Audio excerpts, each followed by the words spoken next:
Let's talk sales scripts and processes that you can use to take your junk removal business to the next level.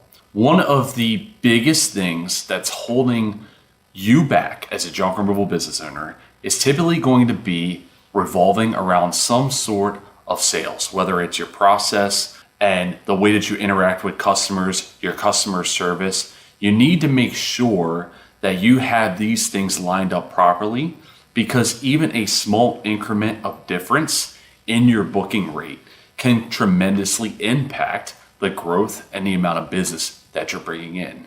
For example, if a 5% increase in sales due to your scripts and process, that's a tremendous difference in a monthly and a yearly number compared to if you don't have that business. And there's little things that I'll talk about today that can help you start to make those transitions into improving your booking rate 5, 10%, maybe even more. And usually it's very simple stuff. It just comes down to understanding them while you're on the call. One of the things that is mistaken the most in sales is objection handling. So for many of you, you're getting objections and you just don't know how to handle them. Some objections include, I'm going to talk to my wife about it. The price in general, as soon as they ask for the price, you're preparing for an objection, which sometimes isn't even an objection. Sometimes you're mistaking it for one. It's always going to be something revolved around the price, typically in junk removal, more times than not. Sometimes you'll have an objection on your scheduling, things of that nature, but rarely is that the case. It's almost always going to be, for you guys watching, about price. So how do you navigate around that? Well, the first step is to do everything in your power to not instantly give a price. Some of you are jumping right into your price points, whether you're giving them an exact price point or a range. You're diving in way too early in the conversation. Some of you have given a price before you even know a timeline on the project, where they're located, and when they'd like for these items to be removed. Well, those things are all key in navigating the conversation before a price point. I'll give you an example. Let's say that you're a little bit unsure about giving on-site estimates because you don't want to drive out of your way to an area that's, let's say, 15, 20 miles away from you, right? Well, in this case, let's say now you start to get an idea of where they're located. You can now take that information and factor into whether you would give an on-site estimate. Same thing goes for what you're asking about what they need removed, because you're clearly not going to give an on-site estimate if they have just a mattress removal, but you'd be a lot more likely to do an on-site estimate for a large-scale job, such as a clean out or something past maybe a half truckload to 3/4 truckload.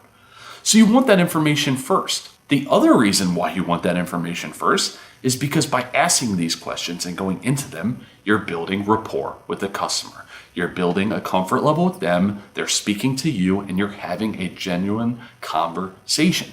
You want to have that rapport built before you start diving into price.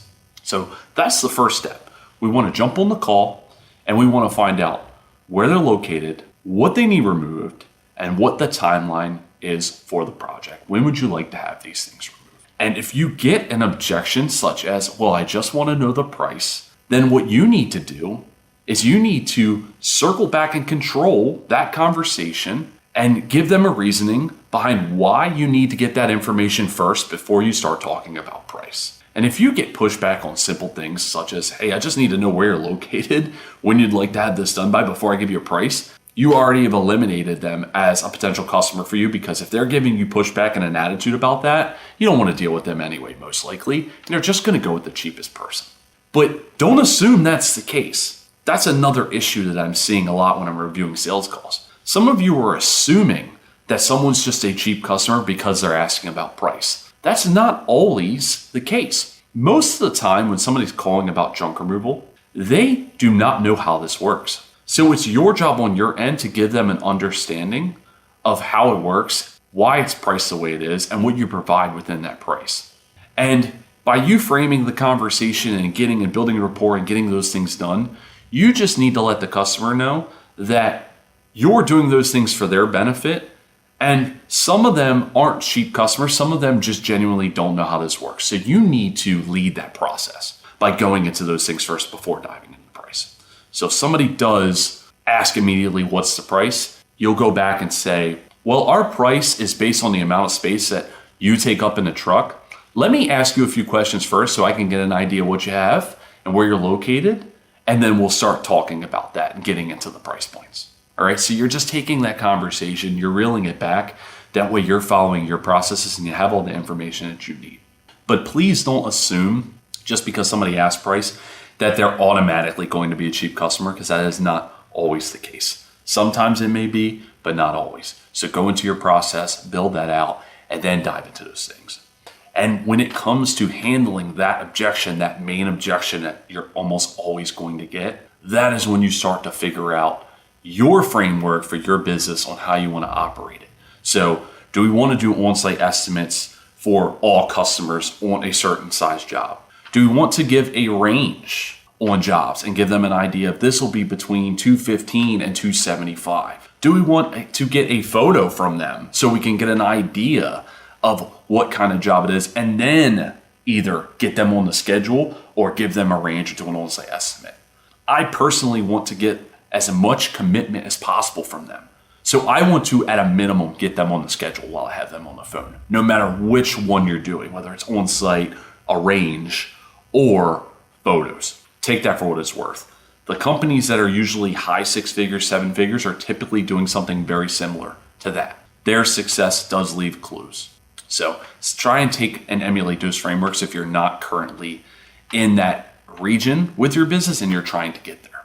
But the most important part is just learning how to navigate objections and speaking to people and building rapport, because your job is to simplify it for them, get all the information necessary, and then do everything in your power to hold that leverage of price. Because in most cases, the minute you give them a price, you've lost all leverage.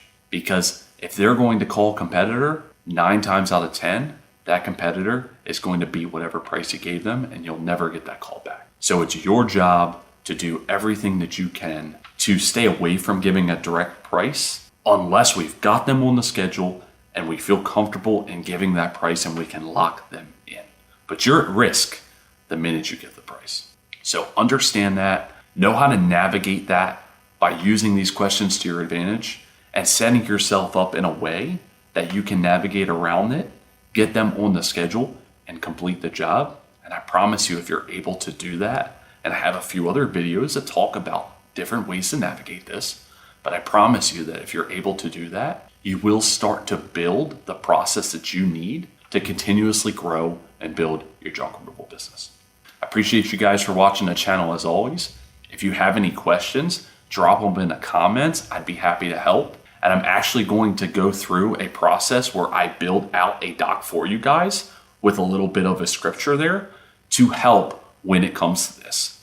However, please don't just read off of a script because that becomes very robotic. I want you to take those frameworks and utilize them to what's comfortable for you so that you can navigate these conversations effectively. Thanks for watching.